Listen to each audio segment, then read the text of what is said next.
All right, so in the interest of time, let's go ahead and get started. Welcome everyone. My name is Amanda Pratt, for those of you that don't know me. I'm a PhD candidate in the Department of English in Composition and Rhetoric, and also a fellow with the Holtz Center for Science and Technology Studies. And I'm also on an advisory board member for the new Transdisciplinary Center for Research in Psychoactive Substances, which we'll hear more about shortly. And I've been working with Dr. Rickert and a smaller group on developing programming related to scholarship in psychedelics beyond the sciences. So I'm very excited and honored to have the pleasure of introducing our guest today, Dr. Ramzi Fawaz. But before that, I've just got a couple of housekeeping announcements to take care of. So first, this meeting is being recorded and will be available for others in the future. So bear that in mind, and we would ask that you keep your audio muted. So after Ramzi's presentation, we will open up for a Q&A. And at that point, you'll be welcome to use the chat feature to ask a question or raise your hand and unmute yourself. This talk and others in the Psychedelic Speaker Series would not be possible without the valuable support of our partners. So first, we want to thank the UW Transdisciplinary Center for Research in Psychoactive Substances, which was established last year. Its mission is to support research and educational activities regarding psychedelic drugs and related compounds. This talk is also brought to you by the Robert F. and Jean E. Holtz Center for Science and Technology Studies, promoting broad interdisciplinary understandings of science, technology, and medicine as human enterprises. And lastly, we'd like to thank the American Institute of the History of Pharmacy, whose mission is advancing knowledge and understanding of the history of pharmacy and medicines. And so with that, let me introduce our guest speaker, Professor Ramzi Fawaz. So Ramzi is a professor of English at the University of Wisconsin-Madison. He is the author of The New Mutants, Superheroes and the Radical Imagination of American Comics from NYU Press in 2016. And Queer Forms is forthcoming from NYU Press. I'm going to just pop that link in the chat right now, 2022. So his research concerns the social and political impacts on literature and culture of psychedelic experience. And I have to say, just sort of personally, Ramzi has been incredibly generous to me in thinking through my own psychedelic humanities inquiries. And for those of you that know Ramzi, know that he is altogether a lovely human and a compelling thinker, and he's got some great stuff in store for us today. So I'll hand it over to you, Ramzi. Thank you so much. So generous. Well, I think you're amazing. And I'm so glad that we were connected last year because it helped me also start on this new path. So I'm so thrilled to see everybody here today. Thanks so much for taking time out of your day to connect with us and myself. I want to thank Lucas Rickert and the Transdisciplinary Center for Research in Psychoactive Substances, as well as the Holtz Center for sponsoring this and inviting me. I'm really excited about more humanists like Amanda and others joining this conversation. And I want to just give you a little bit of a background on this before I start talking. I'm going to give about a 45 to 50-minute talk, which I know is kind of long and robust, but I promise I will entertain you. And I'm willing to stay a little bit past the hour to talk to people, but I don't expect people to have to stay after 1. I just finished my second book, and many of you here who have written books know at the end of a project, you feel unbelievably confident about what it is that you're talking about because you've spent years doing it. And in an odd way, I'm giving a talk now on something that is completely new and inchoate. I am not an expert in psychedelic studies. I plan on becoming an expert in the process of writing this project. So for those people who are already experts in that field, there are going to be moments when I'm going to seem like I'm doing really like psychedelic 101 fundamentals. I'll be quoting sometimes Michael Pollan. You might think that that's kind of like remedial. I don't know. But I really think that there isn't groundwork yet for literary studies to be linked to psychedelic studies. And I'm doing some kind of ground clearing in this talk. And that's kind of why I'm building some of those building blocks. So without further ado, I present to you literary theory on acid. And I'm going to share my screen now. And I hope that this PowerPoint entertains you as much as it entertained me to make it. All right. While researching my second book, Queer Forms, I was struck by the persistent presence of psychedelic drug use in the testimonies and recollections of gender and sexual nonconforming activists, performers, and artists throughout the 1960s and 1970s. And everybody can see this okay, right? Okay, great.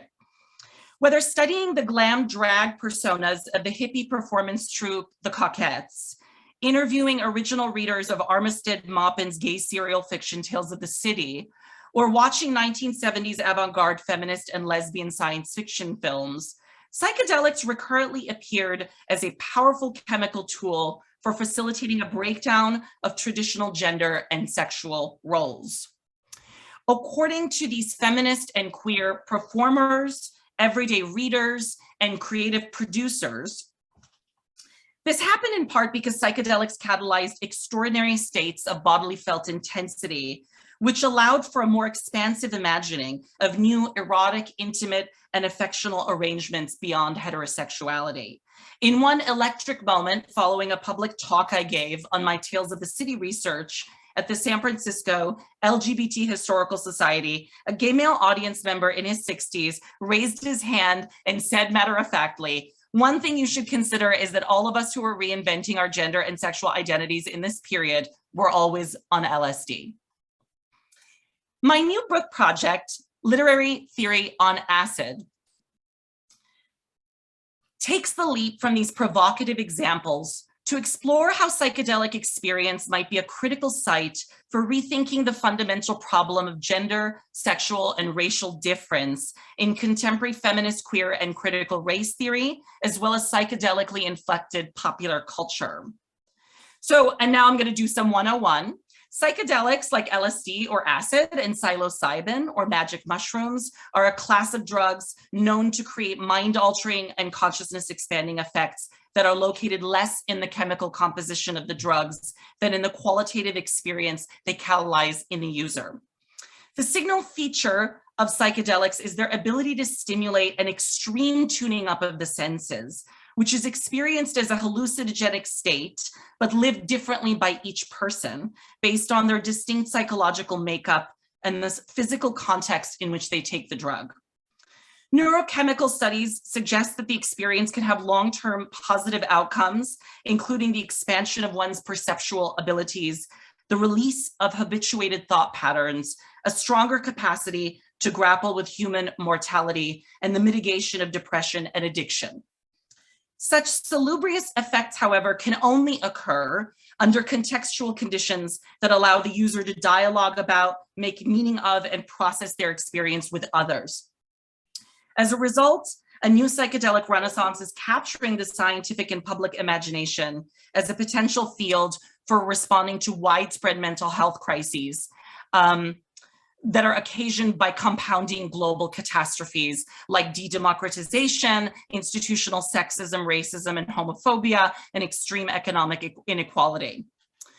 So literary theory on acid asks what role feminist, queer, and critical race studies might play in providing a distinctly humanistic dimension to this psychedelic renaissance, while also being radically transformed by it. I link this project to a revitalized form of literary and cultural theorizing that is invested in amplifying the capacity of cultural products to induce heightened states of consciousness or hallucinatory, ecstatic, visceral experiences of groundlessness in readers and viewers that under certain settings could potentially upend, fragment, or unravel their understanding of traditional categories of gender, sexuality, identity, and embodiment. So many people in the psychedelic working group have heard me say the following, which is that when I went to our amazing psychedelic conference here at UW-Madison last season, I was amazed at the way in which scientists were speaking so multidimensionally about the ways that they're using all of these drugs to treat basically what I thought of as like the symptoms of global immiseration, like the fact that everybody is living in a hellscape.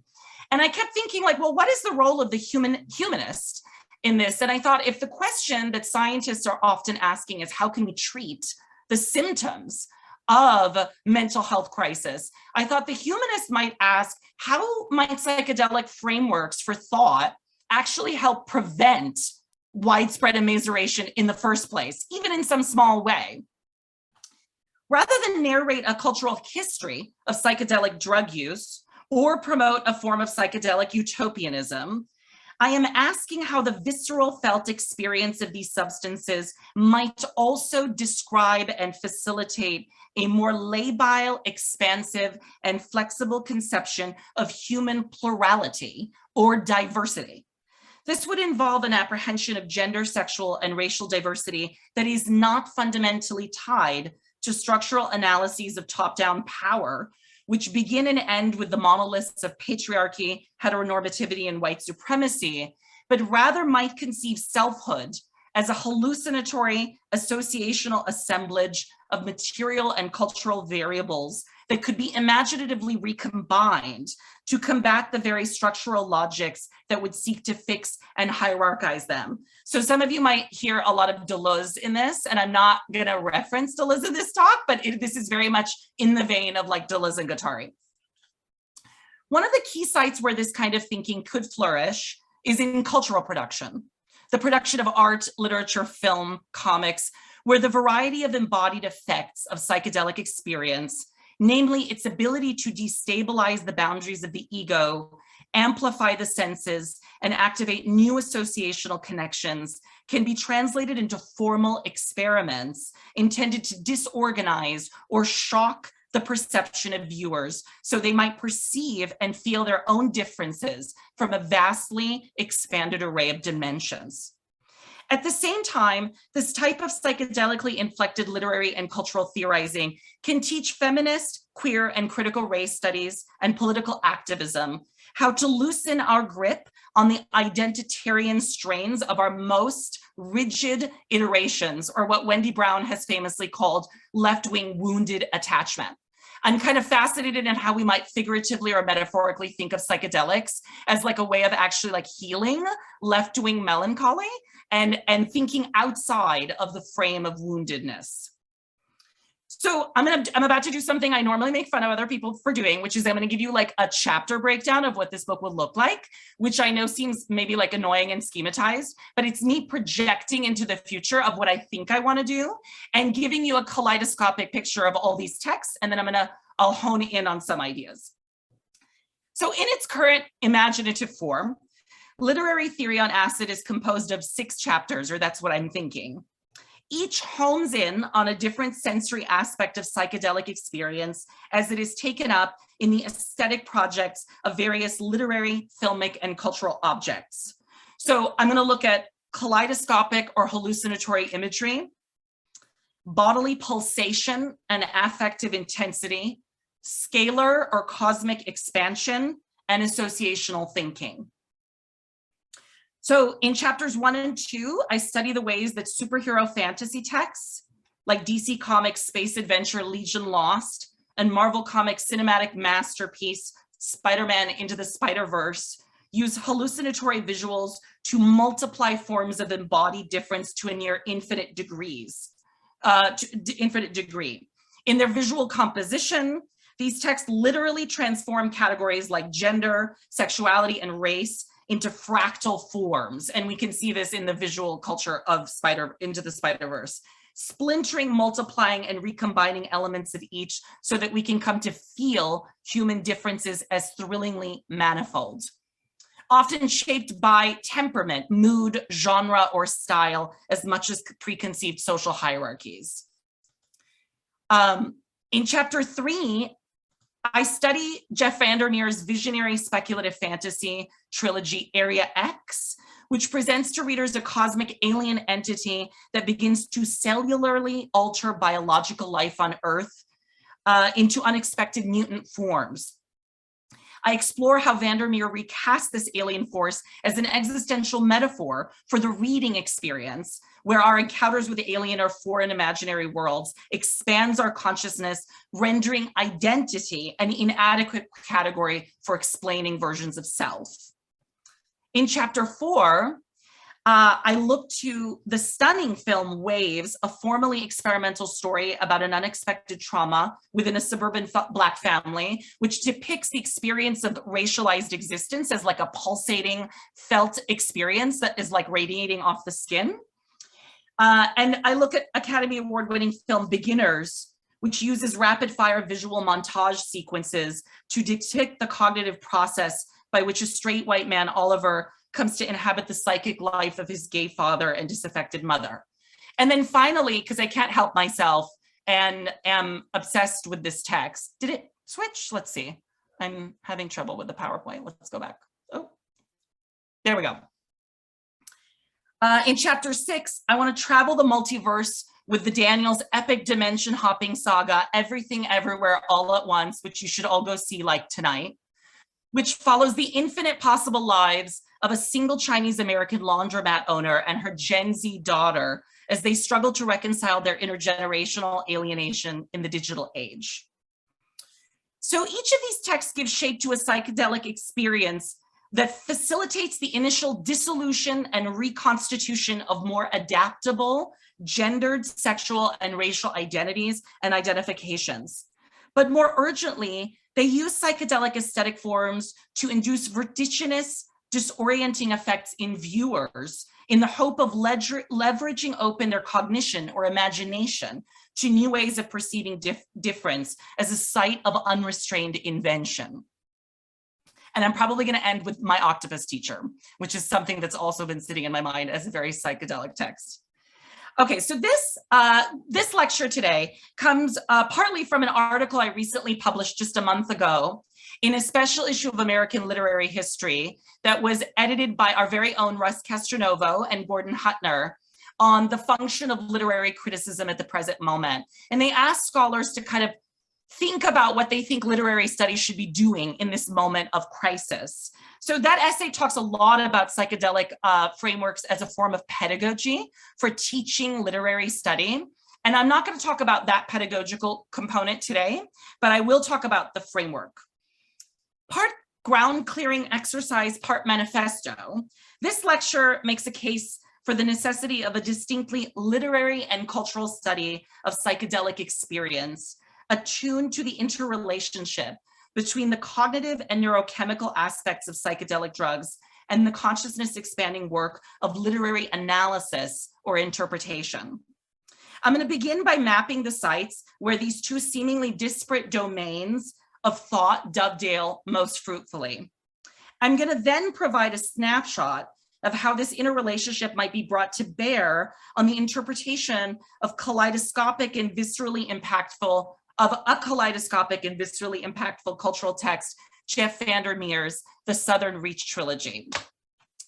Ultimately, my aim is to develop a mode of feminist and queer literary and cultural criticism that does not merely analyze representations of psychedelics or amass instances of their appearance in cultural texts, but rather traces how cultural objects attempt to induce such experiences in their viewers. This might allow literary and cultural critics to better grasp both the significant impact of aesthetic or imaginative life on ordinary people, but also take renewed stock of how our own field of study might more meaningfully intervene on the culture as a whole. So that's the overview. So today I'm going to argue for the value of reframing literary criticism as a psychedelic experience.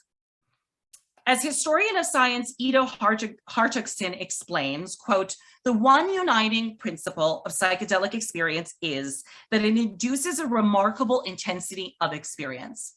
It is hinted at in several words that repeat themselves in the discourse around the effects of psychedelics: amplification, magnification, augmentation, manifestation, revealing, and suggestibility. Ultimately, he says, so much of the effects of psychedelics might be traced back to the enhancement of the perception of meaning, which is extended to different domains of the psyche, unquote. So to be clear, and I'm sad that I have to actually say this, but this talk is not an argument for taking psychedelic drugs, which remain controlled substances, nor am I suggesting that these chemical compounds should be deployed or distributed by professors in any pedagogical setting. And I say sad to say this because it is sad that we live in a world in which to talk about something is perceived as telling people to do it. But that's just my disclaimer, right? Rather, I wish to conceptually connect the qualitative and neurochemical effects of psychedelics with literary studies to underscore the latter's capacity to influence and affectively or viscerally intense rearrangement of one's worldly perception that is experienced by individuals as consequential and life-enhancing. Both the qualitative and neurochemical aspects of psychedelic states uncannily describe the repertoire of sensory effects that literary studies has been exploring for more than a century under the heading of the reading experience. Close reading, which is famously thought of as the foundational method of literary analysis, is a practice that amplifies our perceptual experience of a text, requiring us to magnify the details of its form, construction, content, and appearance to manifest its potentials for meaning making. At the same time, the suggestibility of psychedelic drugs provides an apt framework for examining the set and setting of reading, where set refers to the distinct psychological outlook or mindset of a reader when they arrive at a text, and setting refers to the immense range of contextual variables that coalesce around any individual reading event, from its historical conditions of production to the everyday sounds, smells, and textures of the environment where reading takes place. As literary scholar Wai-Chi Dimok stresses, it is the infinite variety of psychosocial context for reading, multiplied by the potential for text to travel through interpersonal, local, and global networks of circulation that make the interpretive possibilities of literary and cultural objects endless. Every reader is a potential interpreter. It is fitting then that the colloquial description of a psychedelic experience as a trip invokes both the concept of traveling across space and time and stumbling over an object, experience, or emotional state that is enhanced to a near cosmic scale of significance. It is well documented that the first psychedelic renaissance coincided with the rise of radical left-wing youth movements in the 1960s. This was the same period that saw a revolutionary advance in the teaching and study of literature at US colleges and the rise of ethnic studies programs. And so we see here Theodore Roszak's famous kind of assessment of the use of drugs and of technology by the counterculture. We see kind of one of the founding texts of Marxist literary study, and we see one of the founding documents of ethnic studies at UC Berkeley, Asian Women, a journal. Among the outcomes of this period were the formation of minority literary canons, the arrival of French critical theory, and the coalescing of anti-racist, anti-sexist, and anti-homophobic political projects into clearly defined research programs and fields of study. Yet the link between the 1960s psychedelic renaissance and the contemporaneous revolution in literary, ethnic, and cultural studies has remained intellectually unplumbed, existing only at the level of implicit historical coincidence. Like they just happen at the same time, we don't really know why. The rebirth of psychedelic research in the 21st century affords an occasion to make this link explicit, and thus to see an important cultural and scientific zeitgeist as indeed a revitalization of the transformative power of literature and culture in the present. Okay. In his polemic literary criticism, A Concise Political History, literary theorist Joseph North argues that contemporary literary studies suffers from what he calls a chronic dissatisfaction with the historical contextual paradigm that has dominated the field for more than a half a century. And I'm going to explain this for non-literature scholars. This paradigm emerged in the heat of the radical 1960s, fiercely rebutting the idealist and elitist aspects of the new criticism of a method of studying literature that deracinated it or separated it from its historical context to talk about it as an extension of universal values like beauty and truth. So the historical contextual paradigm, which is still dominant today, is one in which we think about literary texts in their historical context, interpreting them on the basis of their location in a place. For North, despite the many gifts and gains of the historical contextual paradigm, including the broadening of literature to incorporate underrepresented voices, its equivalent widening of the scope of literary analysis to account for all forms of cultural production like film, literature, film, comics, popular culture, and its attention to their ideological underpinnings. This model inadvertently jettisoned one of the most profound aspects of literary criticism proper, namely its investment in using literature and cultural text to educate the aesthetic or imaginative sensibilities of readers. For the literary critics who preceded the new criticism, and he uses I.A. Richards most notably, this involved at core an ability to register, identify, and refine our understanding of how aesthetic objects like art, literature, and music, quote, cause effects in us of one kind or another, which are merely specific instances of a much broader capacity to feel, sense, or effectively react to the world at large. So in other words, like today, we tend to think of the idea that we teach literature in order to make people feel things like sentimental and silly. And one of the things that North is saying is like, but we're kind of like living in a deeply miserable time where it seems really important actually to develop people's aesthetic sensibilities, not in terms of telling them what's beautiful, but in terms of activating their ability to feel, you know, and to like actually respond to the world. So I want to suggest that psychedelic experience and one of its meta theories, that of set and setting, offer precisely the kind of framework that can hold together both the affective or aesthetic dimensions of the literary, which include the emotional mindset of readers, with its historical contextual dimensions, which accounts for the literary object's distinct settings in space and time, without undervaluing, overlooking, or conflating them. There are at least 4 ways I can imagine in which psychedelic experience fruitfully coincides with the mode of literary criticism that North outlines. First, insofar as psychedelics intensify our experiences of our primary senses, they enliven us to the relationship between mind and body, frequently blurring the socially constructed boundaries between the two and leading us to intuit concepts in an immediate, visceral way. For instance, the hyper-associative effect of psychedelics, which tunes up our ability to make cognitive connections between previously cordoned off ideas, finds a sensory corollary in the, quote, sinuous, wavy forms of psychedelic sights and sounds, which blur the boundaries between the senses and literally make the world look fractal, undulating, and kaleidoscopic. And this is some of the brilliant comic book work of Jesse Jacobs, which I just thought is like playful and fun for you to see. I'm not going to do a reading of it. All of these qualities are central to a mode of literary criticism aimed at accounting for the multiplicious mental and sensorial effects of reading, because they encourage us to pay attention to the link between thinking and feeling. So when we teach students to read, to do close reading, we are engaging in a kind of psychedelic pedagogy by training them to quote, and this is Toro Moy, to look and see, to pay maximal attention to the words on the page using the entire repertoire of their senses. A skill, Moy observes, that can ultimately be scaled upward to make meaning of practically anything that can be conceived, from a poem to the galaxy. The psychedelic experience's extreme augmentation of sense perception frequently elicits a visceral feeling of cosmic oneness or interconnection with the universe, but one that is ultimately unique and specific to every individual user.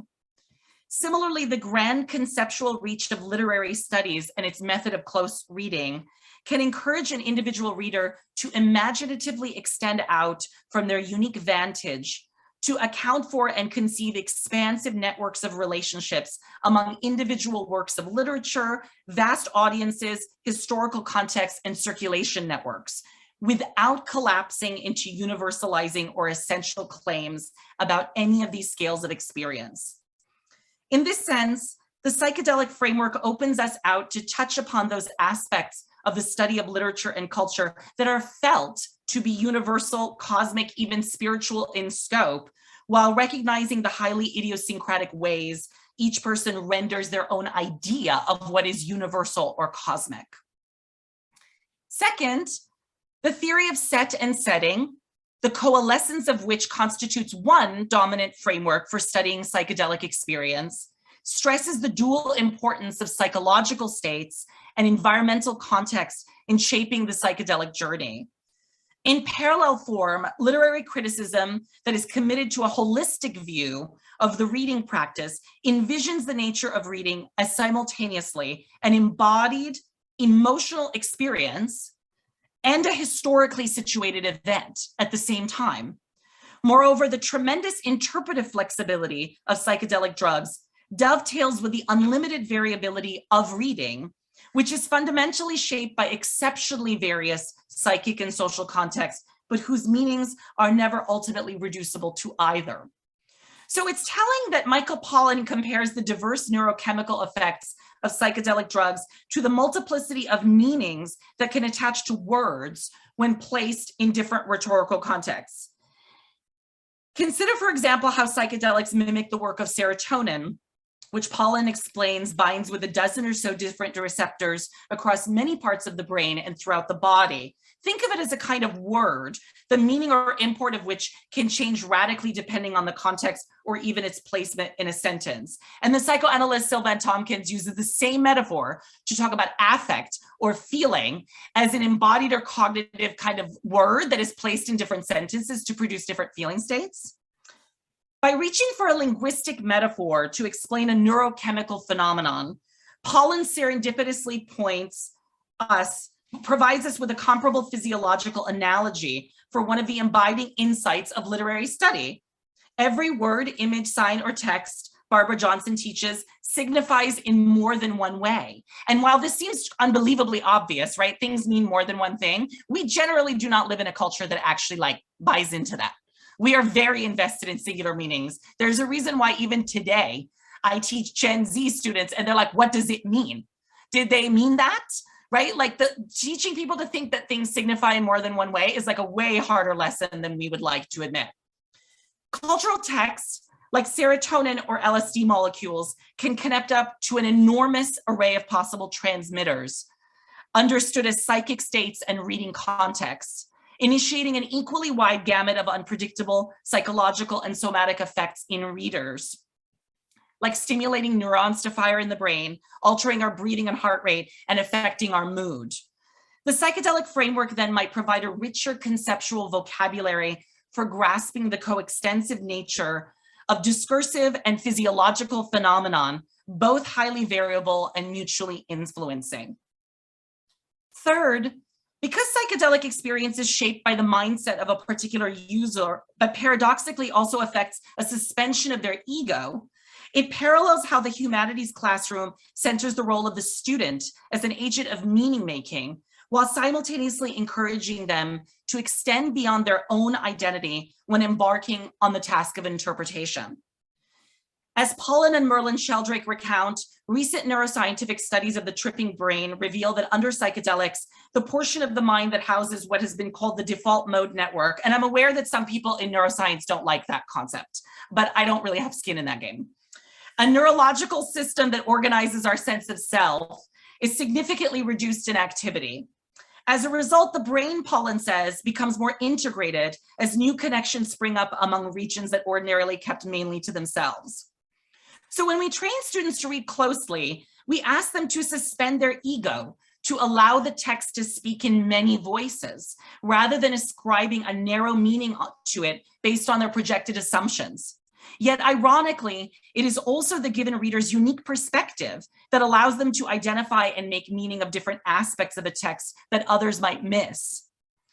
The neurochemical outcomes of psychedelic suspension of the default mode network coincide with what humanist pedagogy does at its best, namely encouraging the, quote, blossoming of mental states by transforming a rigidly defended conception of self or identity into a diversity of metacritical perspectives on any object of study.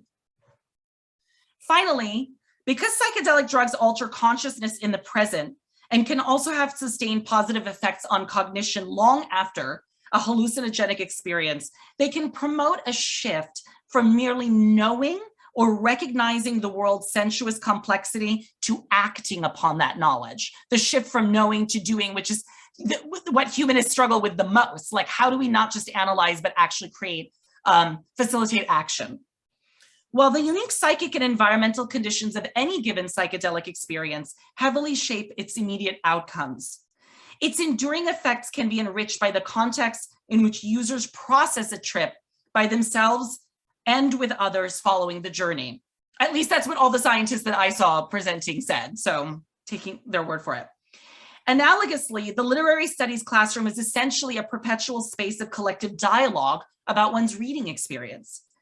By encouraging the sustained sharing of diverse and competing lines of flight, a psychedelic pedagogy can disturb the, quote, usual seamlessness of consciousness, provide students with opportunities to establish new neural circuits, and facilitate, quote, the sharpening of one's sensitivity to one's own mental states. And those are all Pollan's phrases.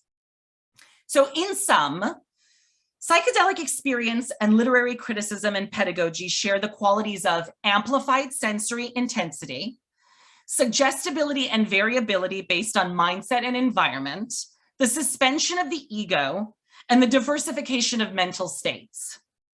In identifying some of the overlaps between psychedelic states and the reading experience, I also gestured toward how the contemporary science of psychedelics is increasingly discovering and characterizing neurochemical processes that appear to overlap with the cognitive and embodied aspects of aesthetic or artistic, creative, imaginative experiences that the humanities have already been qualitatively describing since their inception. Certainly, ingesting a hallucinogenic chemical compound like psilocybin and reading a novel are not identical physiological experiences. And yet, reading is an activity that requires one to rapidly project imagined or fantasized images in the mind, while connecting those images into an infinitely varied set of associations in one's existing memories, feeling states, and frameworks for self-understanding. At some level, then, the imaginative forms of literary and cultural texts are foreign substances that must be cognitively metabolized, becoming added to, while also irrevocably altering the existing archive of one's psychic and affective landscape in a distinctly material way. And I'm sure there's a bunch of people that are like, you're really just saying it's a metaphor. And at this current moment in my research, I am saying it's a metaphor because I'm not a neuroscientist and I don't know like what people's brains look like when they're reading Lord of the Rings, right? And imagining fantasy. What I do know, as Derek Scott reminds us in his brilliant new book, Keeping It Unreal, about Black queer fantasy, is that our brain matter is what produces those images. So it is material in the sense that when you're reading a book, something is happening in your brain to allow you to picture it in your mind. The degree to which the neurochemical and cognitive experiences of psychedelic drugs and the reading experience overlap has yet to be fully explored. But the link seems more than incidental, since both are fundamentally aesthetic experiences in that they activate our ability to affectively respond to the world with our senses. So the point of pursuing this link would not be to celebrate having scientific proof that what we do in the humanities matters. I'm actually kind of making the reverse argument. Rather, it is to marshal the rich and growing data about the deep interconnection between cognitive and physiological processes of meaning making to re-encounter the continual surprise of the aesthetic experience, which can often unwittingly catapult us into new, enlarged states of perception. The value of surprise is a recurrent theme of nearly all the most innovative literary theories of our time. This includes the continual capacity of texts to offer up new meanings in infinitely diverse contexts, and the importance of pursuing self-reflexive methods of analysis that mitigate against banal or rote modes of argumentation. Yet to value surprise intellectually is a very different thing than to feel it as an electrical jolt to the system that sensitizes one to the contingencies of literary and cultural text, not to mention life itself. Psychedelics necessarily induce a hyper-saturated experience of life that represents facets of the world to us in unfamiliar, intensified form. The psychedelic experience then homes in on the aspect of reading that invigorates the mind and the body. This concentration makes it possible to take the full measure of what we are doing when we reintroduce the literary or cultural text to our students as a kind of portal for radical change rather than an inert object to be mined for political representations and meanings. Okay, so now I'm going to do the final part of the essay where I'm actually going to implement this in a reading and kind of like perform it for you and see if you buy it. The psychedelic critical framework I have so far described, to borrow from North's prescriptions, would aim to be, quote, sensitive to feeling and affect able to move broadly across times, places, and cultures, willing to use the literary as a means of ethical education, and have its emphasis on therapeutic rather than merely diagnostic uses of the literary, unquote. It would not merely impart knowledge and skills, but create new kinds of subjectivities and collectivities, to borrow North's phrase. But what then of the literary text itself? How can the work of literature be marshaled to activate the kinds of psychedelic experiences I have been describing? I want to conclude by turning to Jeff Vandermeer's epic speculative fantasy trilogy, Area X. And you may have noticed already that I've shown multiple versions of the cover, and I'm doing that kind of to reproduce visually the vertiginous experience of reading the book, which keeps reappearing to you in like many, many different dimensions. The title refers to a mysterious alien phenomenon that has altered a region of southern Florida into a zone of perpetual biological mutation for anyone and anything that enters its sphere of influence. Vandermeer tells the story of a band of misfit explorers intent on understanding the secrets of this terrifying region. Though at first glance, the text appears obviously to be a commentary on environmental catastrophe, the narrative repeatedly returns to the problem of reading, obsessively concerned with different characters' interpretations of Area X's transformational effects, but also how they make meaning of the endless discourse produced around it, including government reports, field journals, even vegetal script composed by the region's monstrous inhabitants. Throughout, Vandermeer presents the reading experience as a kind of biological infection that irrevocably mutates one at a cellular level. To read in Area X is always to be physiologically altered. Area X not only induces hallucinatory, perhaps even psychedelic states in its readers through its dreamlike descriptions of awe-inspiring mutations, but it also provides a prismatic view of the many ways one might choose to respond to those changes without ever prescribing one avenue over another. In this sense, it dizzyingly models the psychedelic criticism and pedagogy I've been arguing for. Near the end of the first volume, the protagonist, known only as the biologist, encounters an inexplicable creature that she dubs the crawler. A, quote, complex, unique, awe-inspiring, shape-shifting organism, a hybrid mollusk-human jellyfish-like being who slinks up and down a winding stone staircase that plunges into the ground at the heart of Area X. As the crawler moves, it writes an endless sermon on the walls penned in living organisms or, quote, fruiting bodies forming words, unquote. Long before the biologist confronts the crawler itself, she stumbles upon its lush fungal text, which explodes a delicate spore that she inadvertently breathes in. This split-second inhalation sets off an epic transformation. Within hours, the biologist experiences a, quote, brightness affecting her senses, witnesses the walls of the tower breathing as if carrying the echo of a heartbeat. I'm quoting to give you these little bits, right? And undergoes a dissolution of self so extreme that, quote, she did not feel like a person, but simply a receiving station for a series of overwhelming transmissions. Now irresistibly drawn to the crawler's radiant golden light, the biologist rounds the final curve, and this is what we get. And I'm just gonna say, the first time I actually read this scene, I thought I was hallucinating. It lasts for like 7 pages, and he tries to fracture your brain. Like, it's really astonishing. No words can, no photographs could.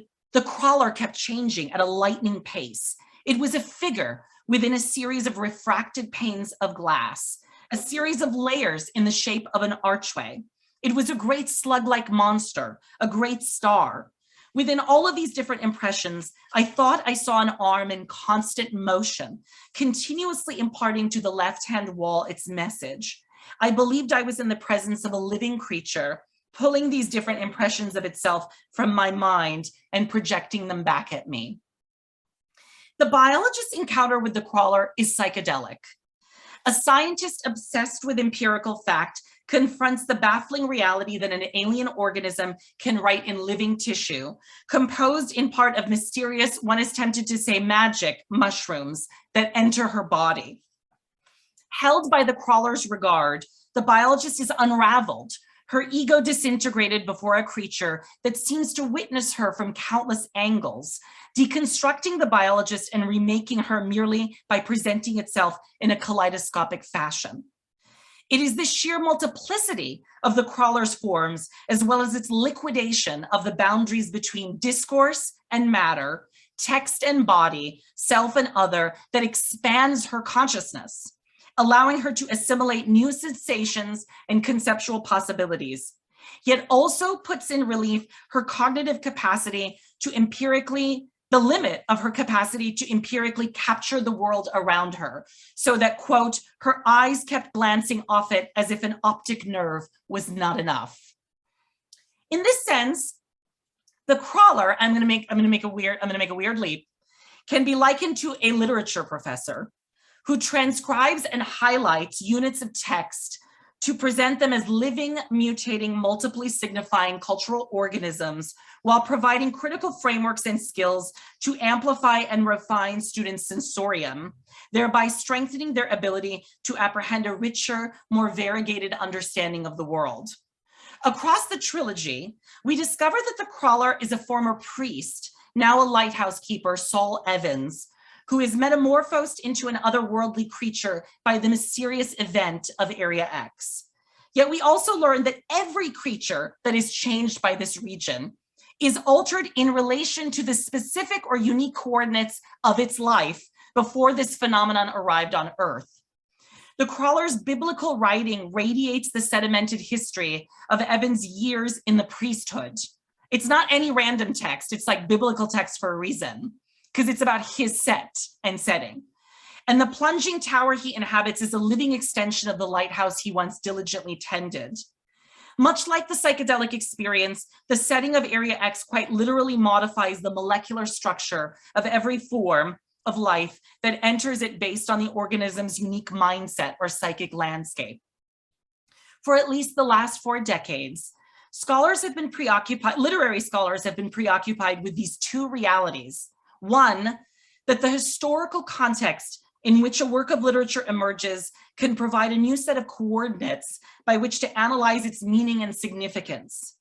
But also, two, that context can never exhaust the possible interpretations we can produce of a given text as it travels across space and time and collides with the infinitely varied psyches and worldviews of countless readers.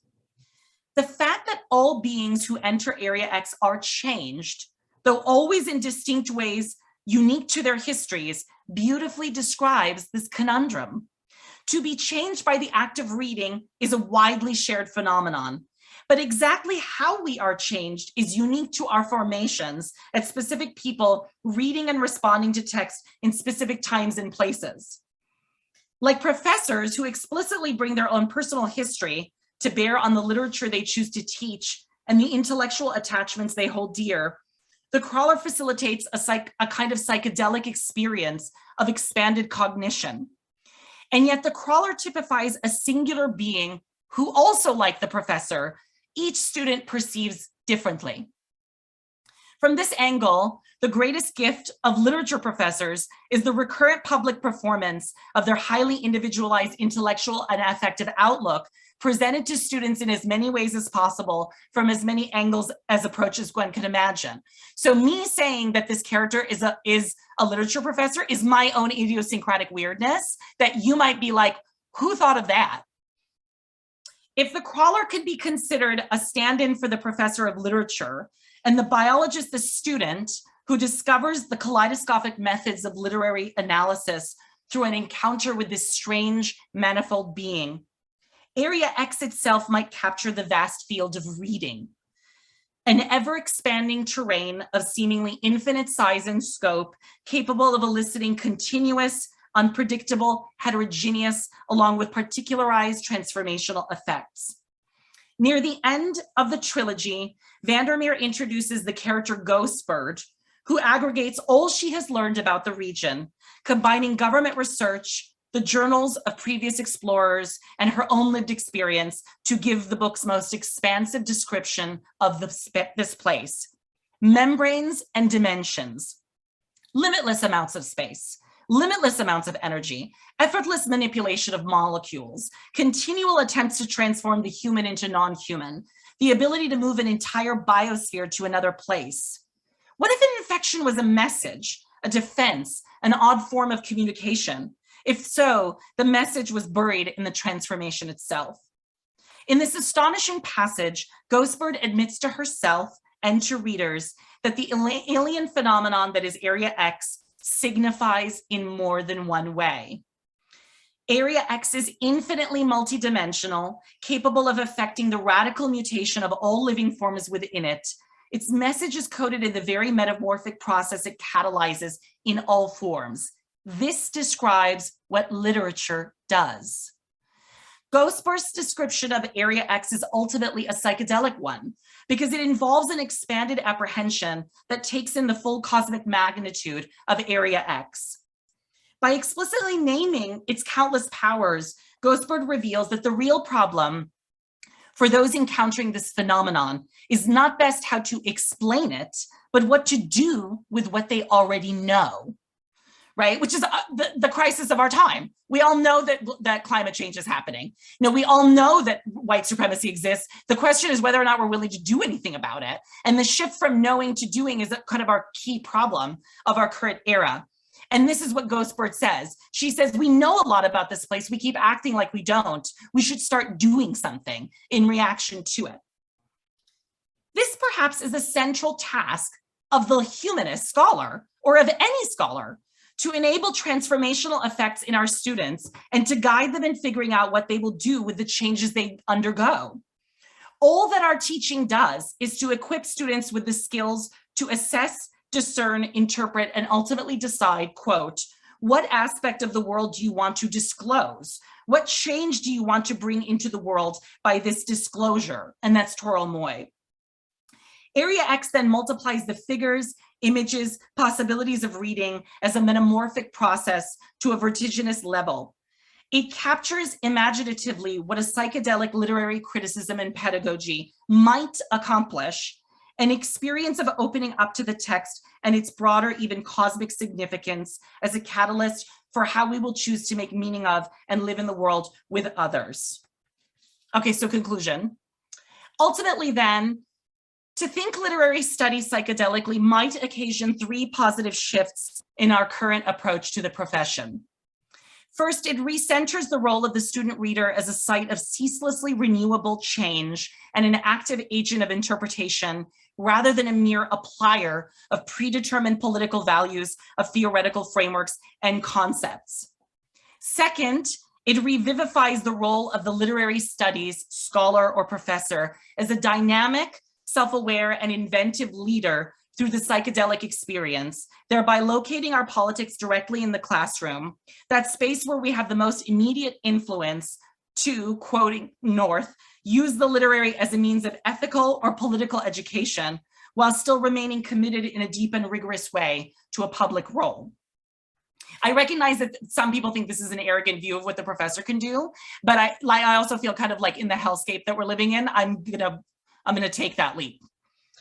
As we live through a period of extraordinary collective trauma, characterized by well-documented forms of expanding immiseration, deaths of despair, a global mental health crisis, and mind-numbing political nihilism, it may be worth risking the charge of arrogance to argue that literary and cultural studies can offer a society-wide therapeutic role, not unlike the current psychedelic renaissance, which would be crucial to the success of long-term resistance to and alteration of our nigh apocalyptic circumstances. This would not involve pacifying, condescending to, or emotionally hand-holding our students, but in fact meeting them exactly where they are at by directly activating their ability to access the extraordinary diversity of feeling states and cognitive capacities they possess.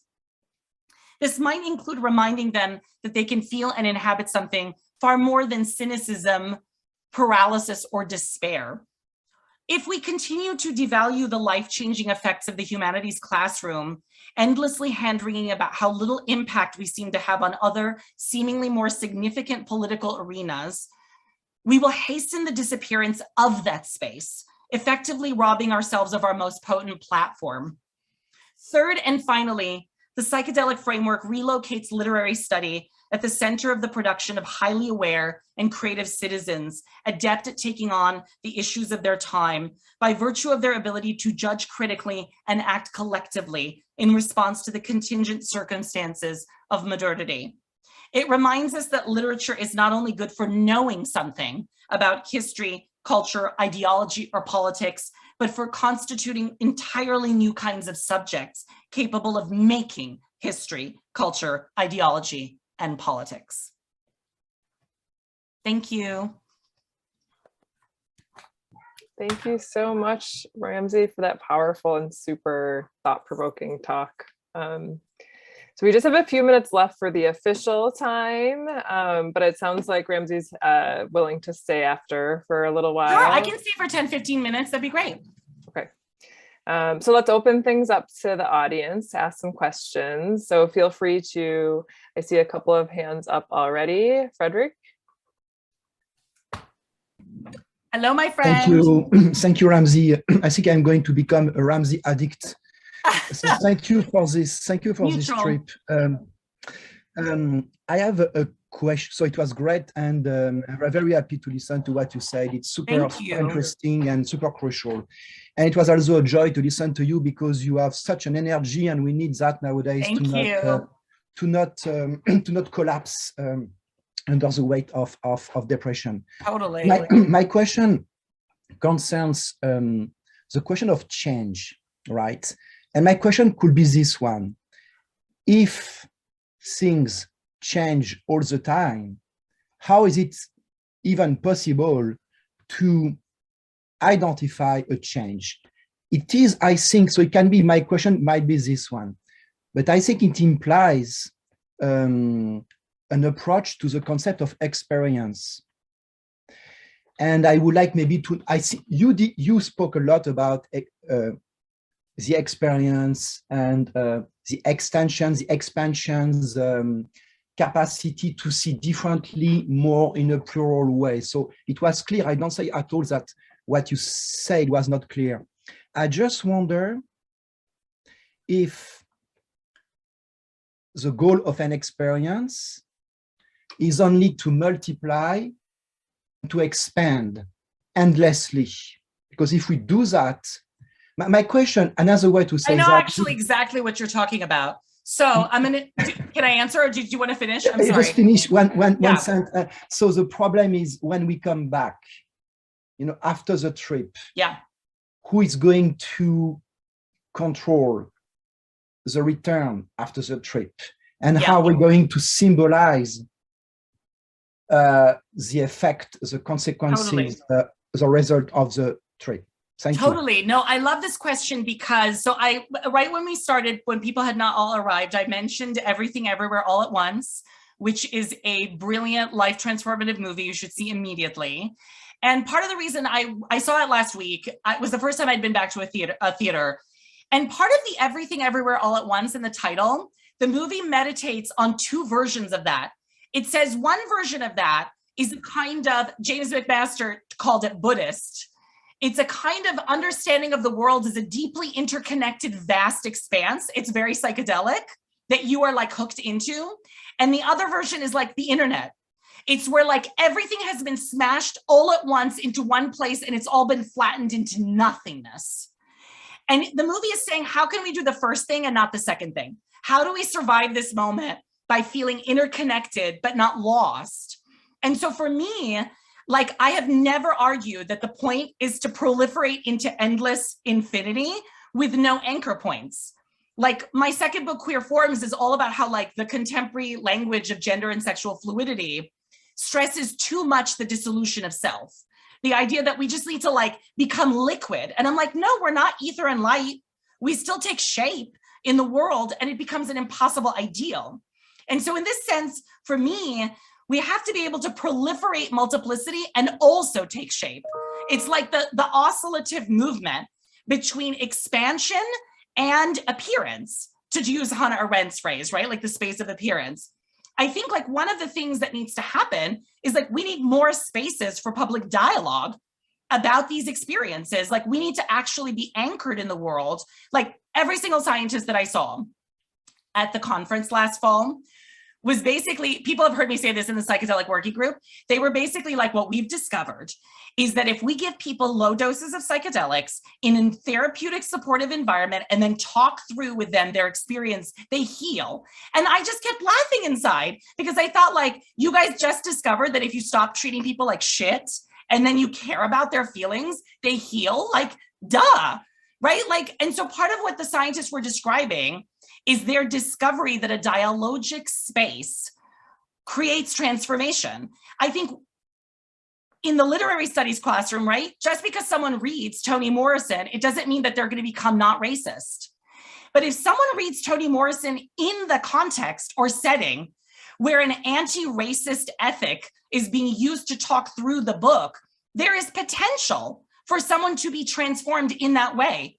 It's not necessary, it's not determinative, but it leverages open that possibility. And I think we need those anchoring points. We need to proliferate and anchor people. I don't know if that's a good answer. I jumped around a lot.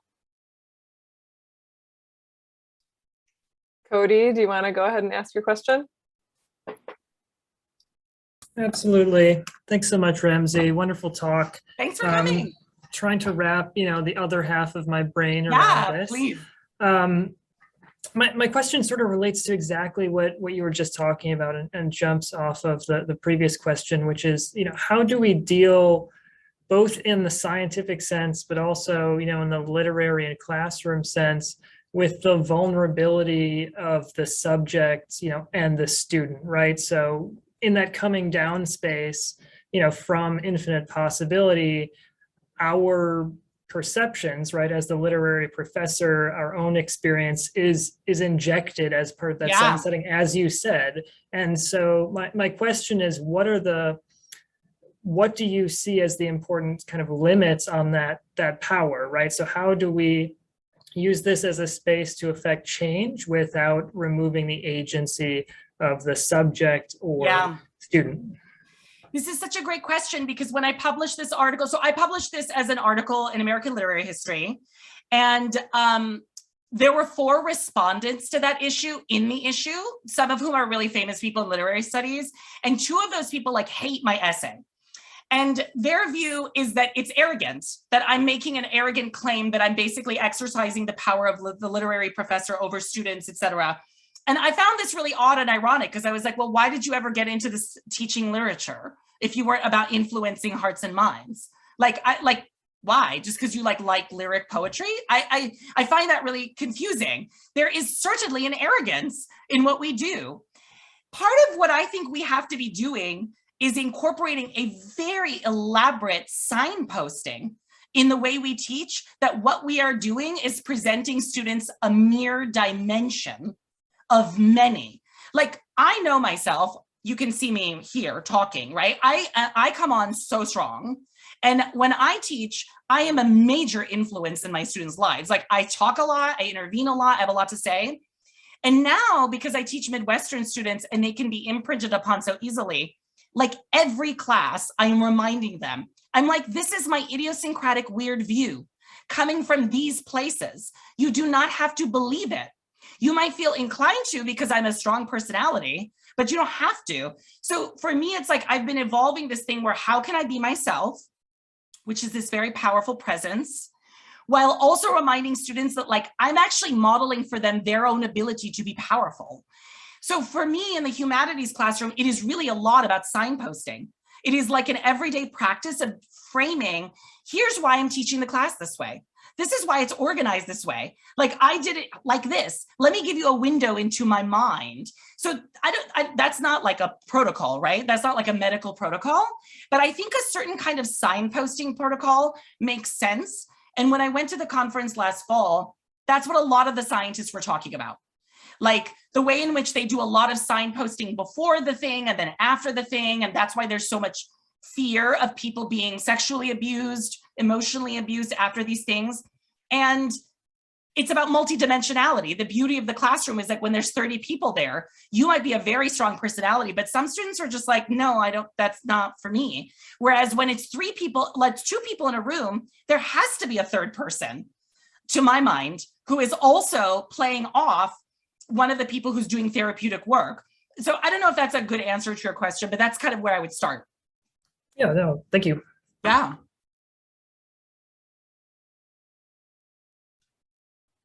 Is it? Right. Yeah, go ahead. And I actually have to sign off. Yeah, sure. No, this was wonderful. Thank you so much. But we can yeah, stay an extra 10 minutes if people want to. Sounds good. Thanks so much, Ramzi. Yeah, thank you. This was great. And Miles, I think, is next. Yeah. And then Jack. And then I guess there's questions in the chat. Hi there, and thank you so much for your talk. I apologize, I don't have any video capability on this computer that I'm on right now. That's okay. But so I come to your work through the comics world. Yeah, yeah. And so I to that end have sort of constructed a pretty open-ended question for you. Yeah. Given the distinctive nature of comics as a medium, with its predilection for the psychedelic, as seen in the works of you know, Kirby and Ditko, but also and Sienkiewicz. And Sienkiewicz and a host of other you know, talented artists and writers. What role would you say that comic studies plays in the advancement of literary theory on acid, and how can comics in particular be used to illustrate the pedagogical concepts that you've spoken about? This is so beautiful. I mean, I think comics have to play a central role, because think, you know, comics are a medium, I've said over and over and over again in my work, it's a cliche of my work, in which anything you can draw, you can believe. It is one of the few mediums in which everything is fabricated from whole cloth down to the frame, right? So if cinema historically, of course, cinema is filled with fantasy and imagination and animation and all of that, but much of which it borrows from comics and sequential art. But cinema has a history of presenting itself as though it is a duplication of the real, right? Like, so even if it's that fantastical, you think like, well, that's a photograph of somebody. But comics have none of that conceit. They fundamentally are about fantasy, because everything, even the most realist drawing, is calling attention to its unreality. So the fact that comics are a kind of medium that have to be built from the ground up out of the imagination strikes me as deeply resonant with psychedelic experience and its imaginative opening out into the world. It's fractal, it's literally a fractal form, right? It's made up of disjointed units of visual imagery that are organized in lots of different ways and can be read in many different ways. I do think that comic studies proper is going to have to, like, not to get too in the weeds, but right, like up until the last 8 to 10 years, comic studies was really a formalist study of a smaller group of very, very wonderful, amazing scholars who were doing like really old school structural analysis of comics.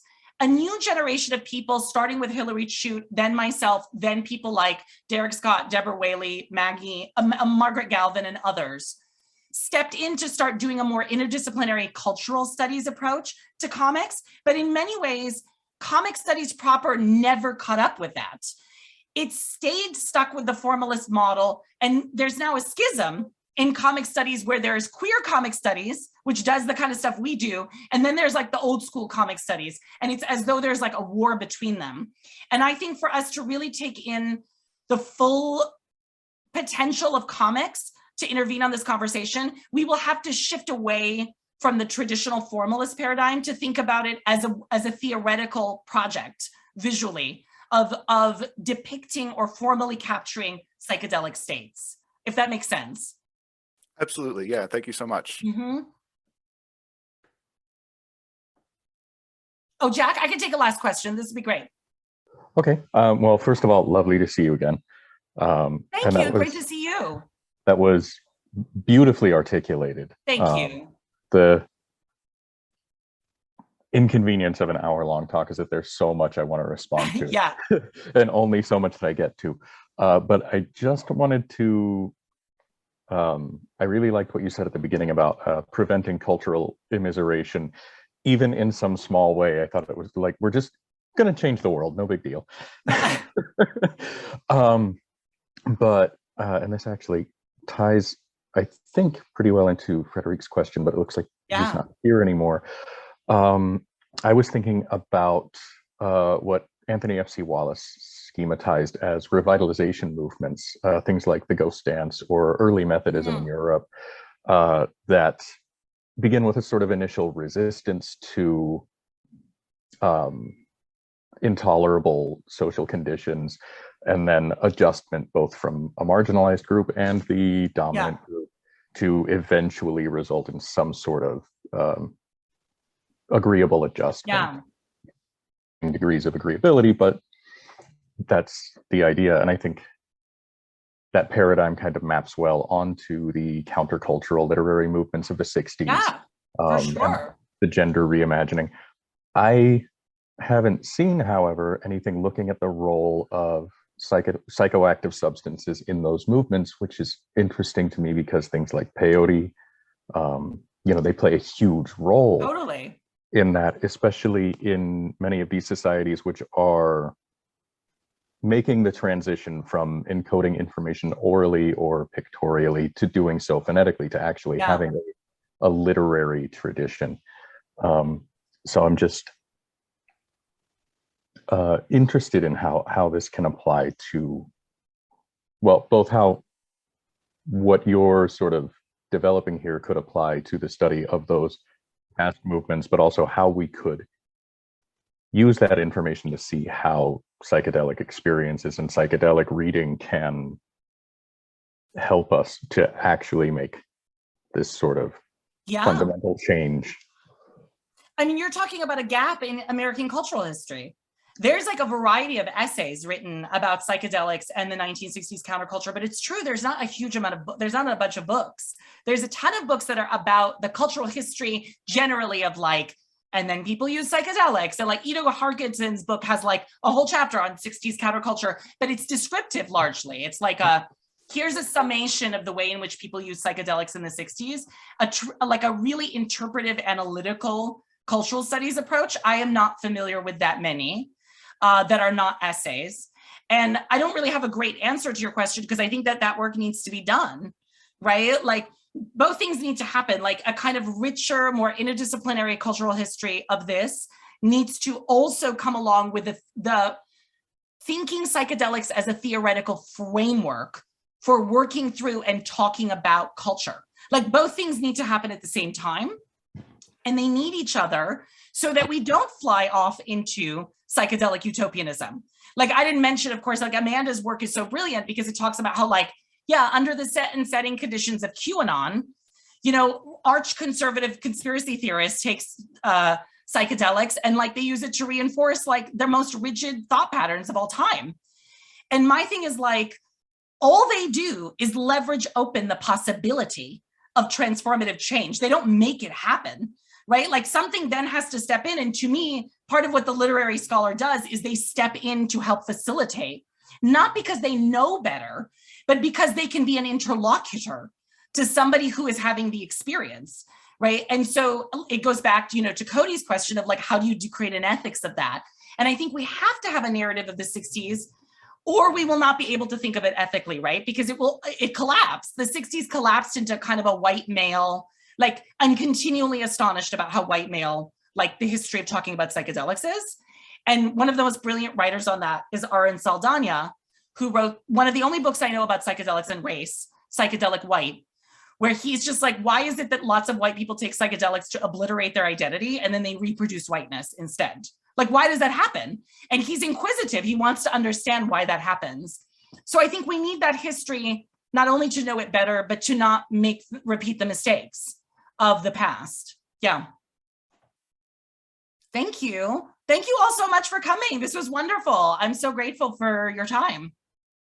And I dropped my email in the chat if anybody wants to email me. And this is a continuing learning journey for me. So I'm excited to see what comes next. Thank you all so much. Have a beautiful day. Thanks, Ramzi. Have a good one. Yeah.